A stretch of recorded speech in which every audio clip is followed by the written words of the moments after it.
اس سے پہلے میں آپ کو بتا دوں میرے ساتھ میں آج میرا ایک چھوٹا بھائی بھی آیا ہے جو الحمدللہ اس نے قرآن کریم مکمل حفظ کر لیا ہے.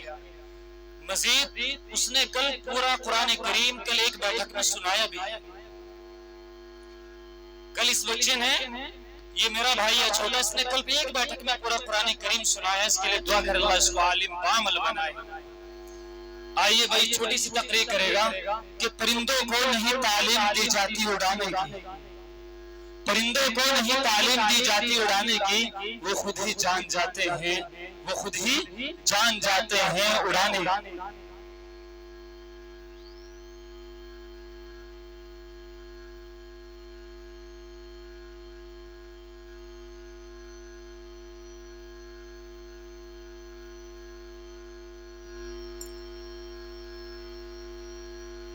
بسم اللہ الرحمن الرحیم. الحمد للہ وکفى وسلام علی عباده الذین اصطفى اما بعد فاعوذ باللہ من الشیطان الرجیم. بسم اللہ الرحمن الرحیم. لقد كان لكم في رسول الله أسوة حسنة صدق اللہ العظیم.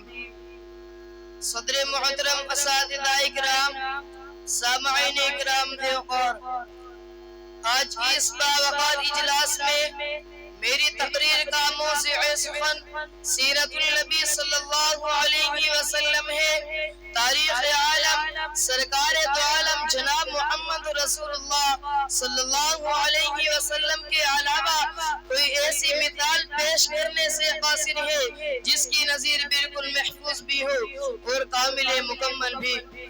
اس لیے سیرت طیبہ کو مکمل بیان کرنا ناممکن ہے اور نہ اس کی گنجائش ہے. ان کے بعد ہم پہلے میں آپ کے سامنے اجاگر کروں گا. دعا فرمائے کہ اللہ تبارک و تعالی عمل کی توفیق عطا فرمائے.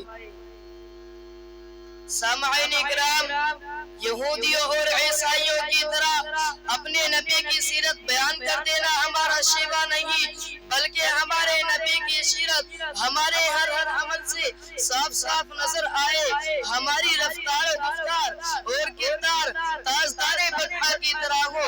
ہمارا لباس رہنا سہنا سبعین سرکار دو عالم جناب محمد رسول اللہ صلی اللہ علیہ وسلم کی طرح ہو.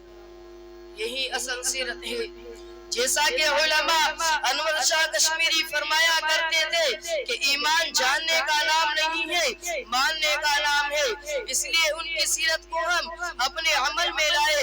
یہی وجہ ہے کہ اللہ رب العزت نے پوری دنیا والوں سے فرمایا کہ اگر زندگی گزارنا چاہتے ہو تو میرے حبیب کی طرح گزارو. قرآن کریم میں ارشاد فرمایا لقد کان لکم فی رسول اللہ اسوۃ حسنہ.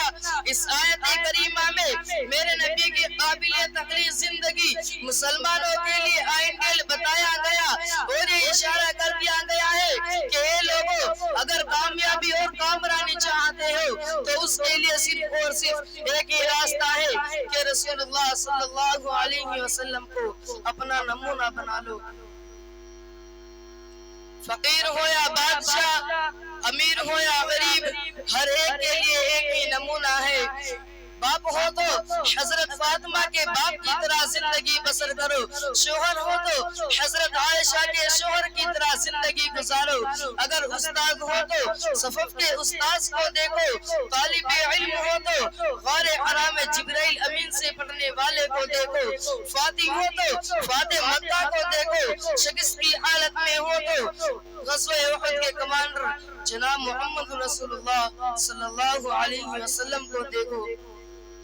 غریب ہو تو اس شخص کو دیکھو کہ جس کے گھر میں کئی دنوں تک چولہا تک نہیں جلا. آقا ہو تو حضرت انس سے پوچھو کہ آپ صلی اللہ علیہ وسلم کی خدمت کی. آپ نے یہ بھی پوچھا کہ یہ کام کیسے کیا اور کیسے نہ کیا.